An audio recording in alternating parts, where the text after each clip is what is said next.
যারা বেকার আছেন তাদের যে সম্ভাবনার কথাগুলো আপনাদের সামনে আমি তুলে ধরলাম, এই সম্ভাবনাগুলোকে তখনই বাস্তবায়ন করা সম্ভব যখন আপনাদের দ্বারা, জনগণের দ্বারা নির্বাচিত একটি সরকার দেশ পরিচালনা করবে।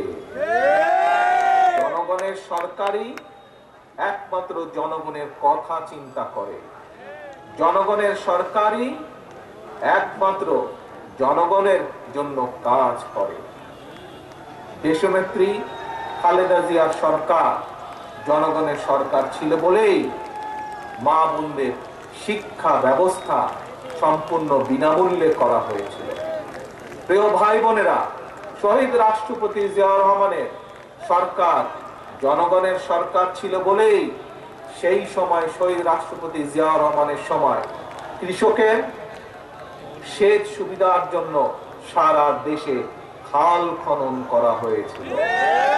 প্রিয় ভাই বোনেরা, সেই খাল খনন আবার আমরা শুরু করতে চাই দেশের বন্যার পরিস্থিতি মোকাবেলা করার জন্য, দেশে শুষ্ক মৌসুমে পানি সংরক্ষণ করার জন্য, সর্বোপরি সমগ্র দেশে কৃষকরা যেন সেচ সুবিধা আবার ভালো করে পায়, আমরা সেই খাল খনন কর্মসূচি আবার শুরু করব ইনশাআল্লাহ আপনাদের সমর্থন পেয়ে।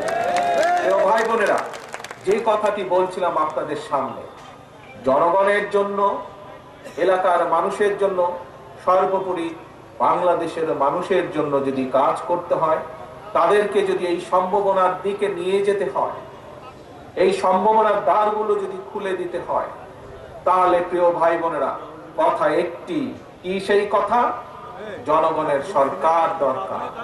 এবং জনগণের সরকার প্রতিষ্ঠিত করতে হলে উপায় একটি, রাস্তা একটি, যার জন্য এই এলাকার আমার শত শত সহকর্মীরা জীবন দিয়েছে, যার জন্য জনগণের যে অধিকার প্রতিষ্ঠার জন্য, জনগণের যে ভোটের অধিকার প্রতিষ্ঠার জন্য সমগ্র বাংলাদেশে বিএনপির লক্ষ লক্ষ নেতাকর্মী গুম খুনের শিকার হয়েছে, গায়েবী মামলার শিকার হয়েছে, সেই ভোটের অধিকারকে প্রতিষ্ঠিত করার জন্য।